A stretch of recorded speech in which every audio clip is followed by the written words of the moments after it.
സാധാരണ ഇന്ന് വ്യത്യാസമായി എന്തെങ്കിലും കണ്ടാൽ അത് മാനസിക രോഗം എന്ന് മുദ്ര കുത്തുന്ന ഒരു പതിവ് ചിലർക്കുണ്ട്.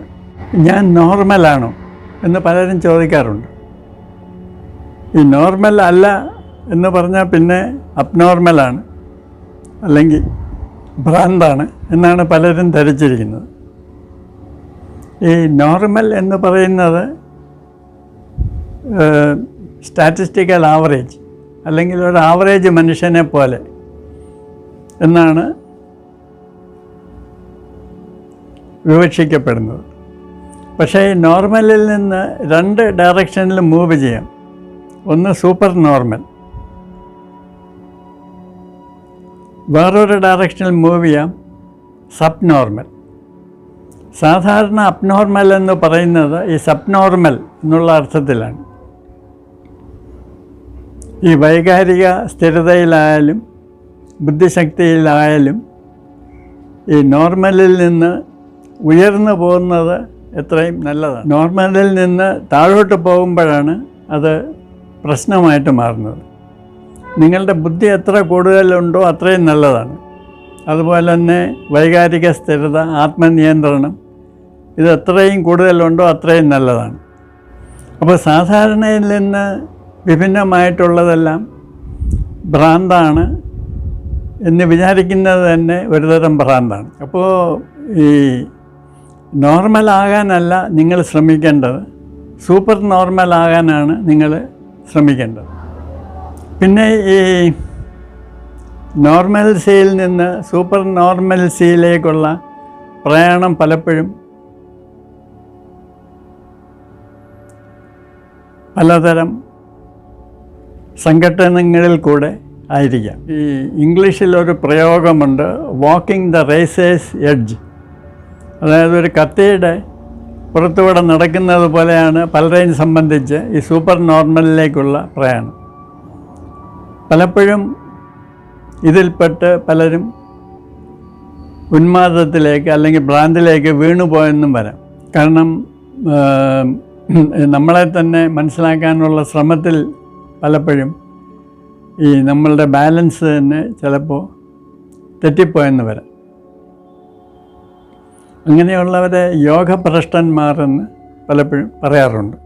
ഈ യോഗഭ്രഷ്ടന്മാരിൽ ചിലർക്ക് ചിലപ്പോൾ ചില സിദ്ധിയൊക്കെ കണ്ടെന്നും വരും എന്നാണ് കരുതപ്പെടുന്നത്. ഈ ഭ്രാന്ത് എന്ന് പറയുന്നത് പലതരത്തിലുണ്ട്. ഇതിൻ്റെ ക്ലാസിഫിക്കേഷനിൽ ഈ ലഘു മനോരോഗം അല്ലെങ്കിൽ ന്യൂറോസിസ് എന്ന ഒരു ടൈപ്പുണ്ട്. വേറെ ഒരു ടൈപ്പാണ് സൈക്കോസിസ് എന്ന് പറയുന്നത്. ഈ ലഘു മനോരോഗം എന്ന് പറയുന്നത് ഈ ചെറിയ ആങ്സൈറ്റി അല്ലെങ്കിൽ ആധി, ചെറിയ വിഷാദം, ഡിപ്രഷൻ ഇതൊക്കെയാണ്. ഇതൊക്കെ നമ്മളിൽ പലർക്കുമൊക്കെ തന്നെ ഉള്ളതാണ്, അല്ലെങ്കിൽ ചിലപ്പോഴൊക്കെ നമ്മളൊക്കെ അനുഭവിക്കുന്നതാണ്. ഈ സൈക്കോസിസ് എന്ന് പറയുന്നതാണ് ഗുരു മനോരോഗം. അതിൽ ഡെല്യൂഷൻസ്, ഈ ഭ്രാന്തമായ വിശ്വാസങ്ങൾ, പിന്നെ നമ്മുടെ വ്യക്തിത്വം തന്നെ തകർന്നു പോവുക, ഹാലൂസിനേഷൻസ്, മതിഭ്രമങ്ങൾ ഉണ്ടാകുക. ഈ ഗുരു മനോരോഗങ്ങളിൽ തന്നെ മാനിക് ഡിപ്രസീവ് ഉണ്ട്, പിന്നെ ബൈപ്പോളാർ എന്ന് പറയും. അപ്പോൾ ചില സമയത്ത് ഭയങ്കര ഉത്സാഹം തോന്നുക, വളരെ ആക്ടിവിറ്റി കാണിക്കുക, അല്ലാത്ത സമയത്ത് ഡിപ്രഷനിലേക്ക് പോയി ഒതുങ്ങിയിരിക്കുക. ഇതാണ് ബൈപ്പോളാർ ഡിസോർഡർ എന്ന് പറയുന്നത്. പിന്നെ പാരനോയ ഉണ്ട്. പാരനോയ എന്ന് പറയുന്നത് സംശയ രോഗം എന്നാണ് പറയുന്നത്. പലപ്പോഴും ഇതിനൊരു സെക്ഷുവൽ സൈഡും കൂടെ കാണും.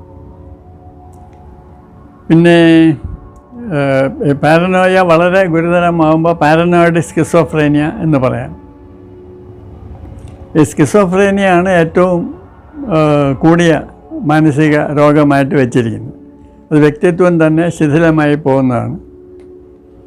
ഇതിന് ഒരു കോഗ്നിറ്റീവ് ഡിസോർഡർ എന്ന് പലരും പറയാറുണ്ട്.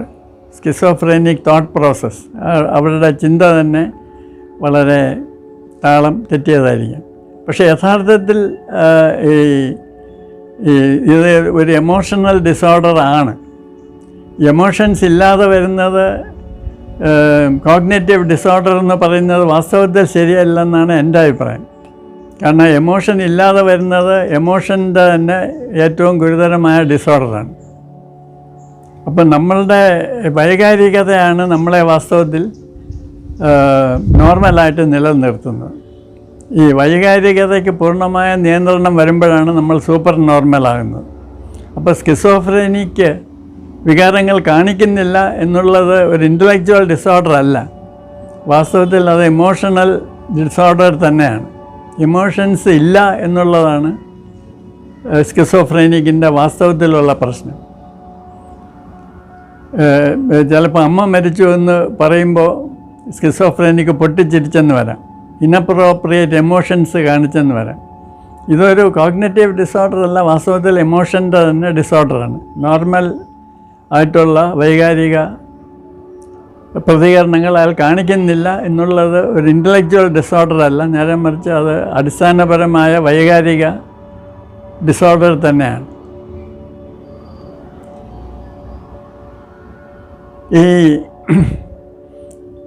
ഈ മാനസിക രോഗം ഉള്ളവർ ഒരുപാട് ഹാലൂസിനേഷൻസ് റിപ്പോർട്ട് ചെയ്യാറുണ്ട്, ഇല്ലാത്ത കാര്യങ്ങൾ കാണുന്നുണ്ട്. അവർ ചിലപ്പോൾ ദൈവത്തെ കണ്ടെന്ന് വരാം, ദൈവത്തിൻ്റെ ശബ്ദം കേട്ടു എന്ന് പറയാം, പറഞ്ഞെന്ന് വരാം. അപ്പോൾ ഇങ്ങനെയുള്ളതിലൊക്കെ ചിലപ്പോൾ ജെനുവിനായിട്ടുള്ള പാരാനോർമലായിട്ടുള്ള എന്തെങ്കിലും എലിമെൻ്റ് കാണാൻ സാധ്യതയുണ്ടോ എന്ന് പലരും ചോദിക്കാറുള്ളതാണ്. ഇതിനെ സംബന്ധിച്ച് പാരാസൈക്കോളജിസ്റ്റുകൾ ഒരുപാട് ഗവേഷണം നടത്തിയിട്ടുമുണ്ട്. അപ്പോൾ ഈ സാധാരണ ഒരു സൈക്യാട്രിസ്റ്റിനെ കണ്ട് ചോദിച്ചാൽ അയാൾ പറയും, ഇല്ല, ഇതുമായിട്ടൊരു ബന്ധവുമില്ല, ഈ സൈക്കോട്ടിക്കുകൾ പറയുന്ന ഹാലൂസിനേഷൻസിൽ ഒന്നും വേറൊന്നുമില്ല, ESP ഒന്നുമില്ല എന്ന് സാധാരണ സൈക്യാട്രിസ്റ്റുകൾ പറയും.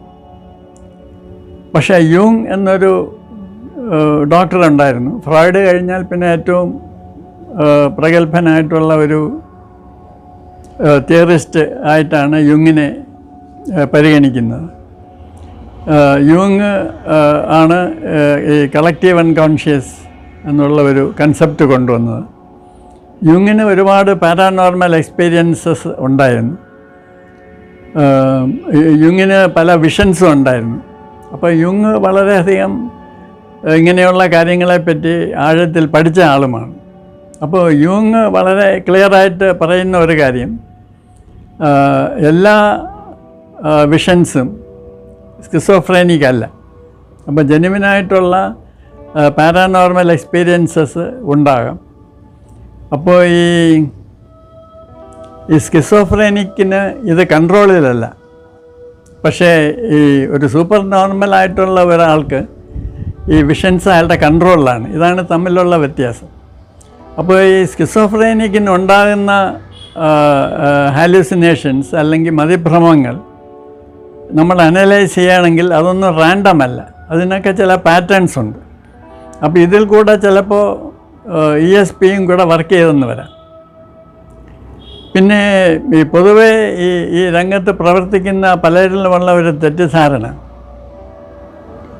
ഏതെങ്കിലും ഒരാൾ ഈ മതിഭ്രമത്തിൻ്റെ അല്ലെങ്കിൽ ഏതെങ്കിലും ഒരു സൈക്കോസിസിൻ്റെ ലക്ഷണങ്ങൾ കാണിക്കുകയാണെങ്കിൽ അത് ഭ്രാന്ത് എന്ന് റൈറ്റ് ഓഫ് ചെയ്യാം. പിന്നെ അതിൽ വേറെ ഒന്നും നോക്കേണ്ട കാര്യമില്ല. ഞാൻ വളരെ വർഷങ്ങളായിട്ട് ഈ കുട്ടിച്ചാത്തൻ ബാധ എന്ന് പറയുന്ന ഒരു സംഭവം പഠിച്ച് വരികയാണ്. അപ്പോൾ നമ്മളിങ്ങനെ ചാത്തനേർ നടക്കുന്നു എന്ന് പറയുന്ന ഒരു സ്ഥലത്ത് പോവുകയാണെങ്കിൽ ആ വീട്ടിൽ വളരെ ക്ലിയറായിട്ട് ഒരാളിനെ നമുക്ക് ഐഡൻറ്റിഫൈ ചെയ്യാം. മിക്കവാറും അത് കൗമാര പ്രായത്തിലുള്ള ഒരു കുട്ടിയായിരിക്കും, മിക്കവാറും അത് പെൺകുട്ടിയുമായിരിക്കും. പക്ഷെ ആൺകുട്ടികൾക്കും ഇത് വന്ന കേസ് ഉണ്ട്. അപ്പോൾ ഈ സാധാരണ ഒരാൾ ഒരു കുട്ടിക്ക് എന്തെങ്കിലും അൺയൂഷ്വലായിട്ടുള്ള ഒരു പെരുമാറ്റ പ്രത്യേകത കണ്ടാൽ ഇത് മാനസിക രോഗമെന്ന് വിലയിരുത്തി ഈ കേസ് ക്ലോസ് ചെയ്ത് പോകും. പക്ഷേ യഥാർത്ഥത്തിൽ അങ്ങനെയല്ല.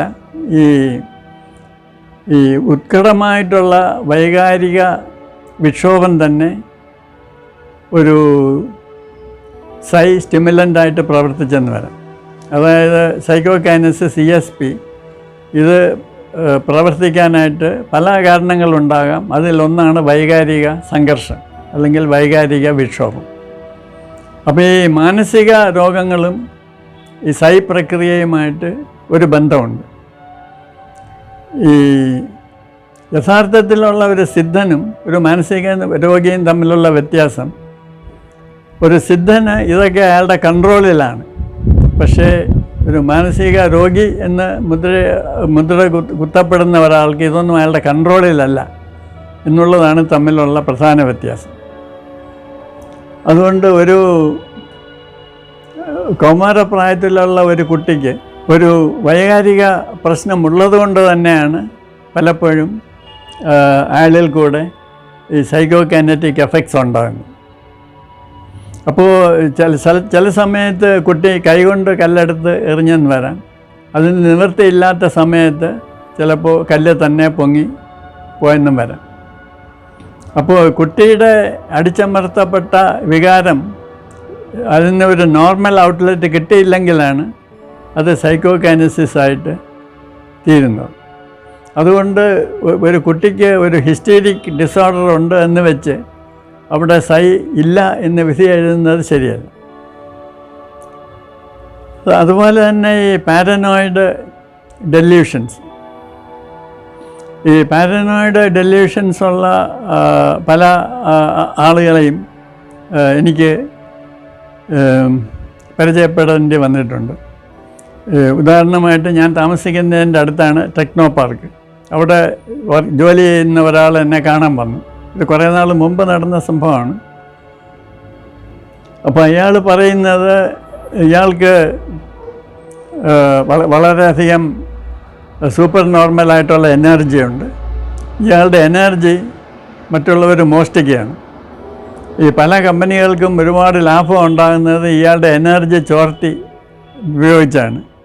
അപ്പോൾ ഇയാളുടെ ചിന്തകളും ഇയാളുടെ കഴിവുകളുമൊക്കെ ടെക്നോ പാർക്കിലുള്ള പലരും ചോർത്തിക്കൊണ്ടിരിക്കുകയാണ്. അപ്പോൾ വളരെ ക്ലിയറായിട്ട് ഇയാൾക്കൊരു അപകർഷബോധമുണ്ട്. ആ അപകർഷബോധത്തിൻ്റെ ഒരു കോമ്പൻസേഷനായിട്ടാണ് ഇയാളുടെ ഈ പാരനോയിഡ് തിങ്കിങ് വർക്ക് ചെയ്യുന്നത് എന്നുള്ളത് വളരെ ക്ലിയറാണ്. ഇയാൾക്ക് ഒരുപാട് സെക്ഷൽ ഫ്രസ്ട്രേഷനുണ്ട്. ഇയാൾ ഇഷ്ടപ്പെടുന്ന പെൺകുട്ടികളൊന്നും ഇയാളെ ഇഷ്ടപ്പെടുന്നില്ല. ഇയാൾ കല്യാണം കഴിക്കാൻ ആഗ്രഹിച്ച ഒരു പെൺകുട്ടി വേറൊരാളെ കല്യാണം കഴിച്ചു പോയി. അപ്പോൾ ഇയാളിങ്ങനെ ഈ ബാക്കിയുള്ളവരെ സംശയദൃഷ്ടിയോടുകൂടി കാണാൻ പ്രധാന കാരണം ഇയാളുടെ ഒരു അപകർഷബോധം തന്നെയാണ്. ഞാൻ വളരെ പ്രധാനപ്പെട്ട ഒരാളാണ്, എനിക്ക് സാധാരണയിലില്ലാത്ത കഴിവുകളുണ്ട്, എൻ്റെ എനർജി ബാക്കിയുള്ളവർ മോഷ്ടിച്ചാണ് ഈ കാശെല്ലാം ഉണ്ടാക്കുന്നത് എന്നുള്ളത് ഇയാളുടെ വളരെ ക്ലിയറായിട്ടുള്ള ഒരു കോമ്പൻസേറ്ററി തോട്ട് പ്രോസസ്സാണ്. പക്ഷേ ഇയാൾ തന്നെ പറയുന്നു ഇയാൾക്ക് ഉണ്ടാകുന്ന ചില സംശയങ്ങൾ ശരിയാണെന്ന് പിന്നെ ഇയാൾക്ക് തന്നെ ബോധ്യപ്പെട്ടിട്ടുണ്ടെന്ന്. അതിന് ചില ഉദാഹരണങ്ങളും ഇയാൾ പറയുന്നുണ്ട്. അപ്പോൾ ഇയാളുടെ ഈ ഡെല്യൂഷൻസിൻ്റെ ഇടയിൽ കൂടെ കുറച്ച് ജെനുവിൻ ESPയും വർക്ക് ചെയ്തിട്ടുണ്ടോ എന്ന് സംശയിക്കേണ്ട കാര്യമുണ്ട്. അപ്പോൾ ഞാനൊരു പാരാസൈക്കോളജി താല്പര്യമുള്ള വ്യക്തി ആയതുകൊണ്ടാണ് ഞാൻ ഇങ്ങനെ ഇയാളുടെ ഡെല്യൂഷൻസിനകത്ത് കയറി അത് ഏതെങ്കിലും അംശം ശരിയായിട്ടുണ്ടോ എന്ന് ശ്രദ്ധിക്കുന്നത്. സാധാരണ ഒരു സൈക്കോളജിസ്റ്റോ സൈക്യാട്രിസ്റ്റോ ആണെങ്കിൽ ഇങ്ങനെ സംശയിക്കുകയില്ല. ഒരാൾ ഇങ്ങനെ കുറേ സംശയങ്ങൾ പറയുന്നെങ്കിൽ ഉടനെ അയാൾ പാരനോയ അല്ലെങ്കിൽ പാരനോയിഡ് സ്കിസോഫ്രേനിയ എന്ന് ലേബൽ ചെയ്ത് ഉടനെ അതിന് മാറ്റി അങ്ങ് വിടുകയാണ്. അപ്പം ഞാൻ പറഞ്ഞു വരുന്ന കാര്യം,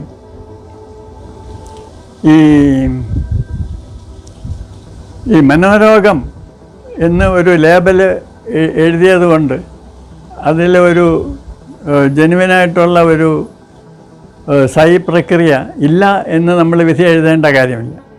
കാരണം വൈകാരിക വിക്ഷോഭം ചിലപ്പോൾ ഒരു സൈ സ്റ്റിമുലൻ്റായിട്ട് പ്രവർത്തിച്ചെന്ന് വരാം. ഈ പാരാസൈക്കോളജിസ്റ്റ് നടത്തിയിട്ടുള്ള പഠനങ്ങളിൽ ഈ സൈ എക്സ്പീരിയൻസ് പൊതുവേ മാനസിക രോഗം കൂടുതലുള്ളവരിൽ കൂടുതൽ ആയിട്ട് കാണപ്പെടുന്നു എന്നാണ് ഈ പാരാസൈക്കോളജിസ്റ്റ് കണ്ടെത്തിയിരിക്കുന്നത്. അപ്പം ഈ മാനസിക രോഗം എന്ന് പറയുന്നത് ഈ വൈകാരികമായിട്ടുള്ള വൈകാരികമായിട്ടുള്ള പ്രശ്നങ്ങളാണ് ഈ മനോരോഗത്തിലേക്ക് നയിക്കുന്നത്.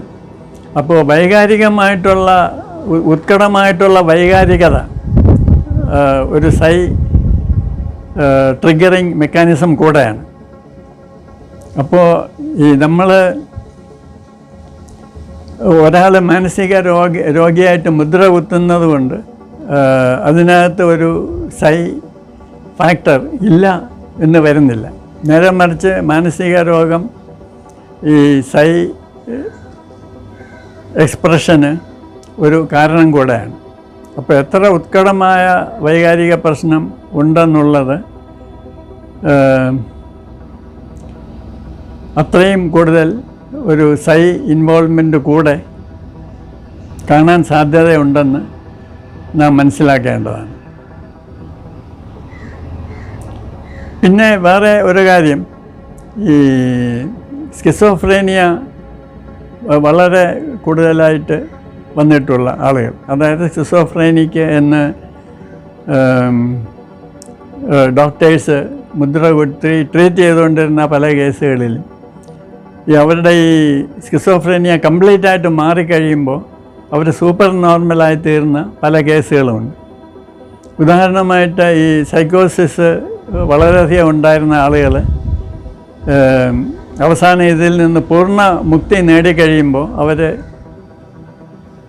ഒരു വളരെ ഇൻ്റഗ്രേറ്റഡ് ആയിട്ടുള്ള അല്ലെങ്കിൽ വളരെ സ്റ്റേബിളായിട്ടുള്ള ഒരു വ്യക്തിത്വത്തിൻ്റെ ഉടമകളായി തീർന്ന കേസുകളുണ്ട്. അങ്ങനെയുള്ളവർ പലരും അവരുടെ അനുഭവങ്ങൾ പുസ്തക രൂപേണ എഴുതിയിട്ടുണ്ട്. ഈ പുസ്തകങ്ങൾ വായിച്ചാൽ നമുക്ക് ഇതിൻ്റെ ഒരു മെക്കാനിസം മനസ്സിലാകും. നമ്മളുടെ വൈകാരികത നമ്മളുടെ നിയന്ത്രണത്തിൽ നിന്ന് കംപ്ലീറ്റ് പോകുമ്പോഴാണ് അത് സൈക്കോസിസ് ആയിട്ട് തീരുന്നത്. അപ്പോൾ ഈ സൈക്കോട്ടിക് പ്രോസസ്സിൽ കൂടെ പോയിട്ട് തിരിച്ച് നോർമൽസിയിലേക്ക് വന്നാൽ ചിലപ്പോൾ അവർ ഒരു സൂപ്പർ നോർമലായിട്ടുള്ള അവസ്ഥയിലേക്ക് പോയെന്ന് വരാം. അതായത് വൈകാരികത പൂർണ്ണ നിയന്ത്രണത്തിലെത്തിക്കഴിഞ്ഞാൽ പിന്നെ അവർ സൂപ്പർ നോർമൽ ആയിത്തീർന്നെന്നും വരാം. അപ്പോൾ എല്ലാ സൂപ്പർ നോർമലും ഈ ഒരു ഘട്ടത്തിൽ കൂടെ പോകണമെന്നില്ല. ഒരു നോർമൽ അവസ്ഥയിൽ നിന്ന് തന്നെ അവർക്ക് ഒരു പൂർണ്ണ ആത്മനിയന്ത്രണ അവസ്ഥയിലേക്ക് പോയെന്ന് വരാം. പക്ഷേ ചിലർ ഒരു സൈക്കോട്ടിക് എപ്പിസോഡിൽ കൂടെ പോയിട്ട് ഒരു വർദ്ധിച്ച വൈകാരിക സ്ഥിരതയിലേക്ക് വന്നുവെന്നും വരാം. അതുകൊണ്ട് ഈ മാനസിക രോഗം അല്ലെങ്കിൽ ഭ്രാന്ത് എന്ന് പറയുന്ന അവസ്ഥയും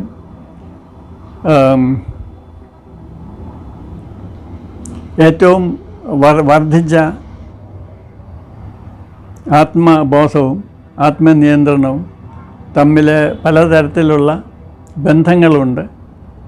അതുപോലെ തന്നെ ഈ പാരാനോർമലായിട്ടുള്ള സിദ്ധികളും മാനസിക രോഗവും ഈ വർദ്ധിച്ച ഇങ്ങനെയുള്ള പ്രക്രിയകളെ നിയന്ത്രിക്കാനും ഉപയോഗിക്കാനുമുള്ള കഴിവും എല്ലാം തമ്മിൽ ചില ബന്ധങ്ങളുണ്ടെന്നും മനസ്സിലാക്കിയിരിക്കുന്നത് നല്ലതാണ്.